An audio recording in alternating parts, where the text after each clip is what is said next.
and welcome back to Drag Conversations. I'm your host, Whitney Cowell. Joining me today is Carly Gunby. Hi, Carly. Hello. Thank you for being on the show today. I'm excited to talk to you. Thank you. Thank you. I'm excited to be here. I appreciate the opportunity.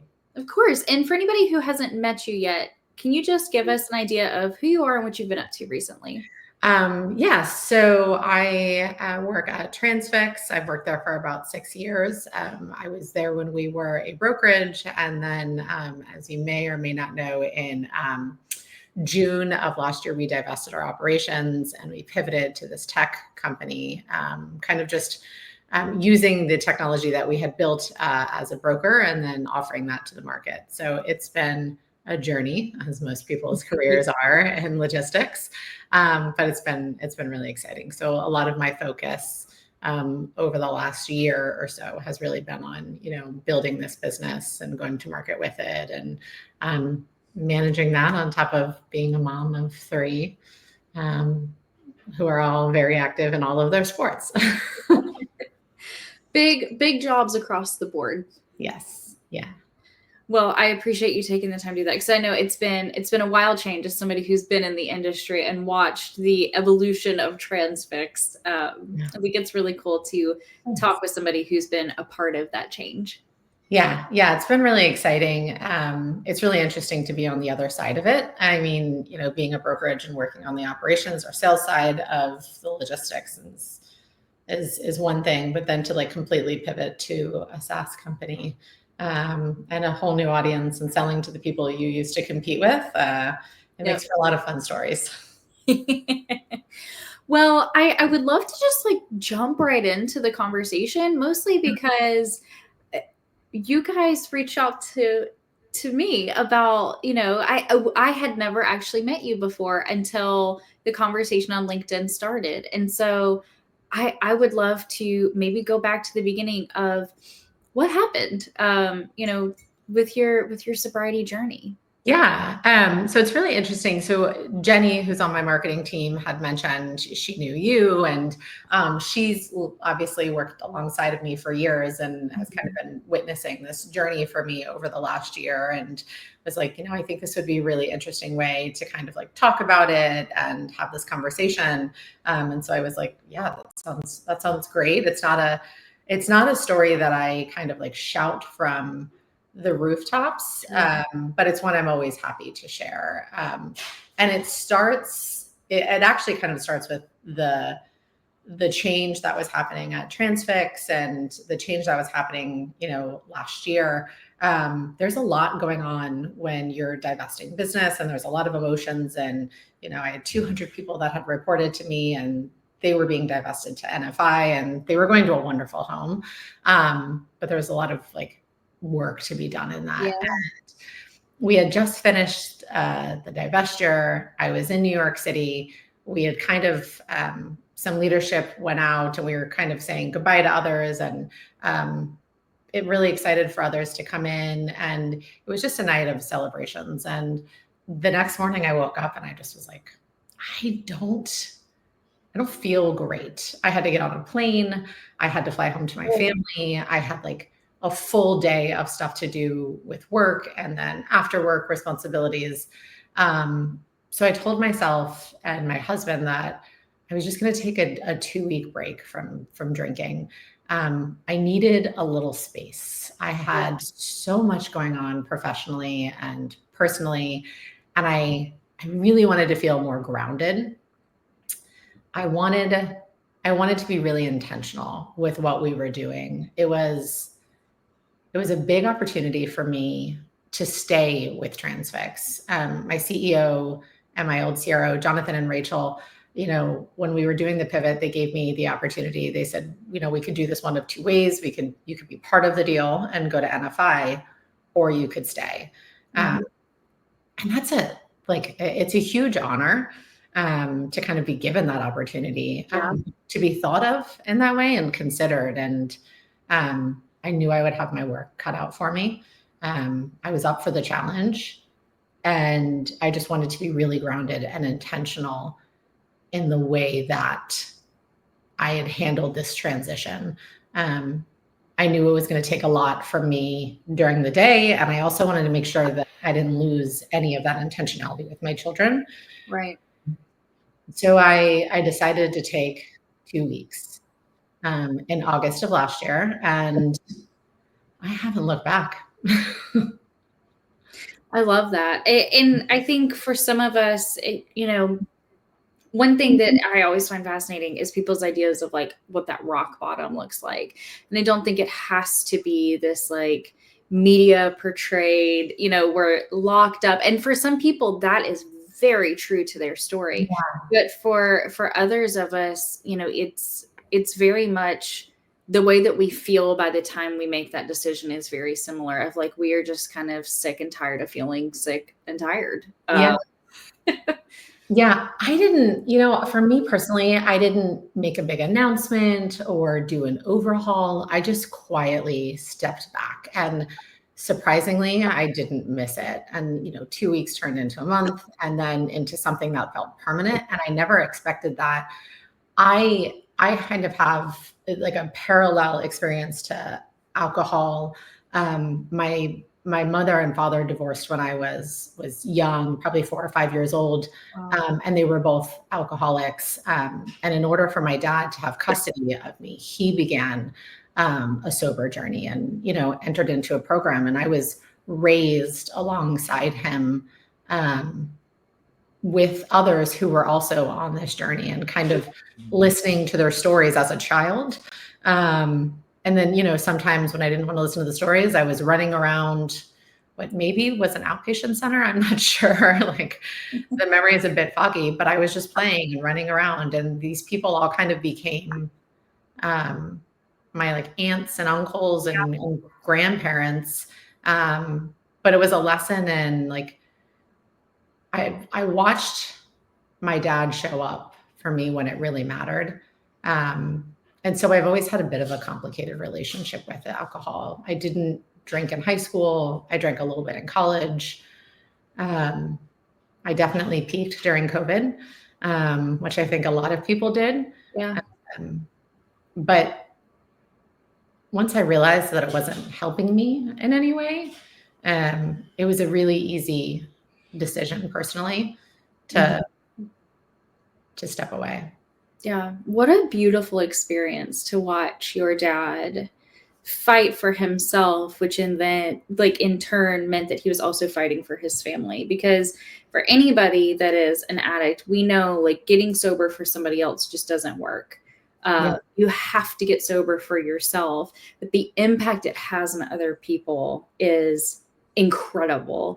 And I love that you got to see that early on. And I think that kind of education is actually really important because there's very much a genetic factor in addiction, and understanding what that is and understanding solutions that you have when you're faced with addiction at an early age, I think is really powerful. Yeah. It's really powerful. It's really impactful. It definitely shaped the way that I had viewed alcohol. I've seen people that I love go through, these really big moments because of alcohol or drugs or dependency on other things. And I'm fortunate enough that I was able to kind of step out of my own body in a sense and take a look at what was around me and kind of what the stakes were. Like you said, for me, it wasn't this like I rock bottom experience where it was, very dramatic and I had ruined relationships or anything like that. It was more just like this is a pivotal time in my life. And I can grab the bull by the horns and I can make the best of it and go all in, or, I can do the opposite. Right. And I think that having that influence from, the experience of my dad and others in my family, but then also kind of seeing myself in that situation was like, I've seen this before. I've watched this movie. I know how this ends up. Unfortunately, I have a really incredible husband and a really incredible family that makes it very easy to to make decisions like that. Yeah. And I think that kind of support is really important. And you mentioned like you grew up with your dad being a part of a program. Mm-hmm. And I think that goes to show that like we just aren't designed to do much of anything in this life by ourselves. And I think sobriety and recovery and those really big decisions for ourselves and our lives and the boundaries that we have, it's really important to have a support system. I love that you got to witness it, and then now you're living that with a spouse and a family that is championing the path that you're on. Yeah, I think companionship in general is just really critical, just to humans in general. I mean, there's so many studies kind of based on companionship and the effects that it can have on, alcoholism in terms of programs and having supports and accountability. But it also it spreads so far beyond that in terms of like homeless communities, like the percent of the percent chance of somebody, coming out of homelessness and then not re-entering it is higher if they have that kind of companionship, if they have that community. And so I think it's so critical in so much that we do. And I think that it's become really evident also in the logistics space. We've kind of watched this evolution of logistics community over the last couple of years through like the development of technologies and different startups and companies partnering in parallel, which lead to, opportunities like this and, logistics niches for like health and wellness and such. So it's kind of cool to watch how companionship and community can be so impactful across the board. Yeah. And I think, we know what's happening in logistics because this is the space that we're in and we see it. But I've heard stories, especially after COVID, of that being true in a lot of other industries as well, where the industries are kind of cross-pollinating, like the wellness now in the supply chain and the mental health now. And I have a dear friend that's in like the dental industry, and she's a sober person, and she champions apparently their events and conferences are very similar to ours, where they're very central around alcohol and how do we make a change in that. And it's been, I think the microphone has been handed over to the conversation of mental health and well-being. And a lot of us are embracing that with open arms, which I'm very thankful for. Yeah, I totally 100% agree. I mean, last year was a big year for me because I turned 40, and I think that was also a big contributor into my journey, but also like health and wellness. Like, I decided I'm not a runner, but I'm going to train for a half marathon, and I need to be the best that I can be, and so I quit drinking as well. And so, a lot of change for the better within these communities, which is really refreshing. Yeah, and you said that COVID was sort of the height of things for you. Do you mind if I ask what that looked like? It wasn't a spiral in any way. It just felt like it was all there was to do. So my husband is a firefighter, and when COVID peaked, he would go on shift and that was it. Like, he could be home in 24 hours. He could be home in 5 days. Yeah. It was also when trucking took off and when my kids were sent home and couldn't go to school. And so it became almost like a crutch to unwind in some sense. Prior to COVID, I was a social drinker. I would drink at conferences. I would drink when we went to dinner or out with friends. And throughout COVID, the stress of, I think my oldest was in kindergarten. My middle was in BPK. My youngest was like 2, right? So that's a lot. That's a lot for a mom to take on. The domestic trucking industry turned and went crazy. Yeah. Just right before COVID really hit, I had just landed the manufacturing company of COVID tests. So when it took off, their truckload just got absolutely bonkers, which was a great opportunity. I would have loved it any other time, but I was managing I was teaching kindergarten, managing 2 other kids, like a snack baron, trying to give my kids some time outside, wondering if my husband would ever come home. Then if he was exposed, he was quarantined for, days on end. In the middle of that, my daughter got a weird infection on her stomach where she ended up having to go to the hospital. She was fine. She had a staph infection, which, like, where does that come from? It was just a very, very high stress, high tense time. And so it was like when I could finally put everybody to bed, or I could finally like get a moment, it just became this crutch where it started with like a glass of wine. And then when you kind of could see other people, there was one other woman on our street whose husband was also a firefighter. And so that was like my community. But we would hang out and we would drink. Yeah. So I would say, for then it just became, it was like I said, I didn't drink much through college and I didn't drink in high school, nothing extreme, but it was like the first time I'd really kind of battled like hangovers and battling that with on top of, work and my kids and all of that. So I think it's really just kind of where I started to use it as a crutch in some way. And it didn't help me to be a better mom, a better employee, a better friend. It actually led to just more tension and more irritability and all of the other things. Yeah. And it only gets worse if, if you keep going down that path, and some people, they're not problem drinkers and they don't have consequences.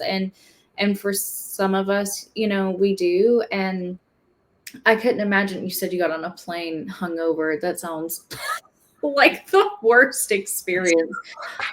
I applaud you for making it to your destination. Yeah, I mean, it is. It's just, I don't know. It is the worst. And it was a really pivotal time for me because I was going home to my kids. I was going home. It was in August. It was when school was back in session. And, it's like, it was kind of, it was like a proverbial fresh start, right? Like my kids were entering a new grade. Like it was kind of our new year type time. So it fit. And listen, I'm obsessed with my kids. I'm a mom of 3. I lead a high growth business. I'm in sales. I need clarity, energy, patience. I need to be able to bounce back quickly and stay sharp. And so I've found I'm just better at all of it. Yeah. Without alcohol, I'm more present for my family, which is my number one priority. I'm more focused at work and I'm able to be more in tune with myself physically and spiritually. So how are you coping with stress now? Because, and I will say, as somebody whose husband also has a very risky job, not to the point where he'd have to be quarantined. My husband works and he's in a tree service business. So he doesn't have to be quarantined. He's outside all day. But, there's some scary moments that can possibly happen there too. How are you dealing with stress today when you're not using alcohol to cope? I mean, I think there's a number of ways. I think humor is really critical for me. I've always had a very dry sense of humor. I'm married to a firefighter who is often quite inappropriate with his humor, just based on the job itself. He's my person. We laugh through 95% of things. He's also really great at just helping me manage the stress. He's a partner. And so it's not like I'm taking on the responsibilities of 3 kids on my own. And he knows, like, he can see when I'm getting to my point and he's like, let's go for a run. Let's just get a 30-minute session in the garage. And I'm like, okay, that helps. And so I found that like physical outlets are really important for me. It doesn't take much. I'm not a poster child for physical activity or exercise. I actually hate it. I can run 10 miles and hate every minute of it. But that feeling when I'm done and that like serotonin boost, I'm like, okay, I'm level, I'm there. And then the last, which is obviously the most important, is my faith. I know I know my place in this world. I know my place beyond this world. And so I feel really confident in that. And when you kind of put all these things into perspective, um, it just makes more sense. Like there is, I have a massive pitch tomorrow afternoon, like probably the biggest one of my life. And I should be really stressed about it. But I know the team I'm working with. I know that if I don't get it, I still have a beautiful family. I still have, a wonderful job. I still have friendships that have carried me this far. So I think it's really important to find kind of balance and all of the things that kind of give you that release along the way. It's not, always working out, it's not always praying. It's not always kind of laughing with my husband. It's a balance of those different things. Yeah. Yeah. And I think we need more of certain things at different times, right? Like sometimes you need to hit the gym a little bit harder, and sometimes you need to pray a little bit longer. Yeah. And that's perfectly fine.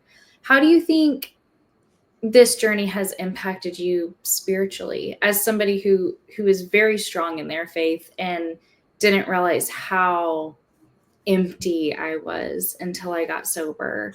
I'm curious how that's changed for you.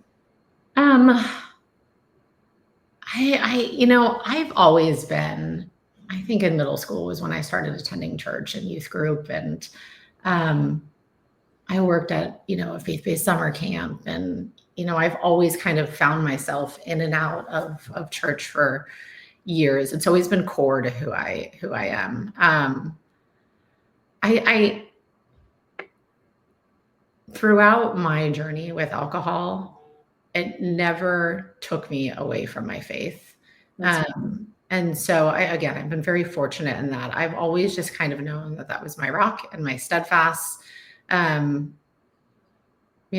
always, and maybe that's why I connect so much with religion, like that forgiveness and humility that comes with it is, it's just so necessary. And so I don't have like a massive come to Jesus story around faith and alcohol, but I think it's just like it has been with every other point of my life, and just providing more clarity, more intentionality as I, sit in a pew or read a devotional or, engage in conversations with others. Yeah. I love that that's been steadfast for you. That's not everyone's experience. Thank goodness that it's yours. And what a beam of hope that your seasons and what you're doing and how life hits you does not have to change the pieces that you choose to be steadfast in your life. And I think for me that spiritual relationship is one of those things where it's like, no matter how crazy and out of hand life gets, I have something that's constant that I can rely on, because even people mess up, and people hurt people on accident. And to know that I have this safe space to go to always has been really transformative for me, because the last 2 years, it feels like change after change after change. Sure. And it's really nice to have this thread of steady through it all. Yeah. Yeah. Church has always been like a very safe place for me. It's always been, like my family, my kids are kind of used to it now. And they kind of like tease me a little bit about it, but like sometimes there's just a song that hits and they'll look over and I'm crying. And it happens more often than not because it's just been a place of release, that forgiveness, that fresh start, that way to do it. And it's been an anchor for me for forever, for whatever trial or tribulation that may seem so massive, but in the grand schemes of things is not. It's always been a really great place for me. And I've always had a really positive experience with the church in general, and my personal relationship with. Yeah.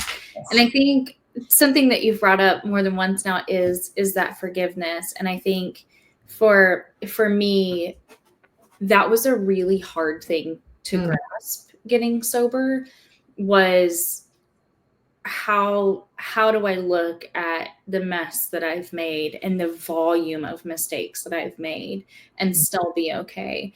And as somebody who's not a mom, but is friends with tons of moms, I love the mamas in my tribe.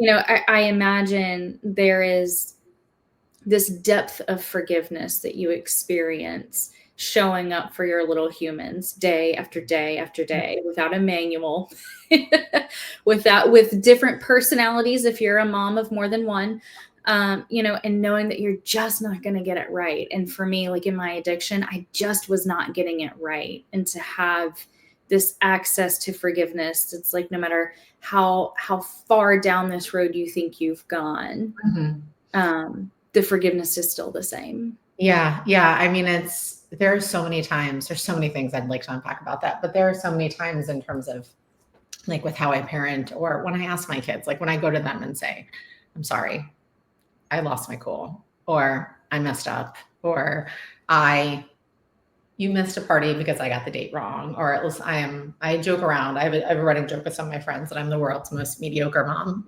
because like I'm not a Pinterest mom, I'm not all these things, but I show up when it matters, right? And so I think that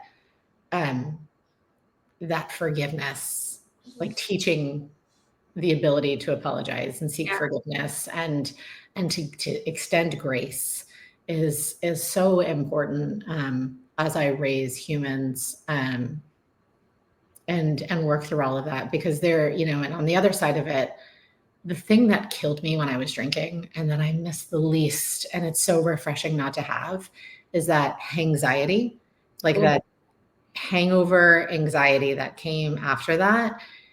And it was so harmful to me. Like I was like, what did I say? Did I go too far? Did I sound like an idiot? I probably should have never talked to them. They don't even know who I am. Or, because a lot of my drinking was in social situations, right? Or, like at a conference, at the bar late at night, or, you know what I mean? Like when you're socializing and all of those things. And just like, I was like consumed by it for days. And days afterwards, like sometimes weeks, and I would just not be able to let go of one thing I said.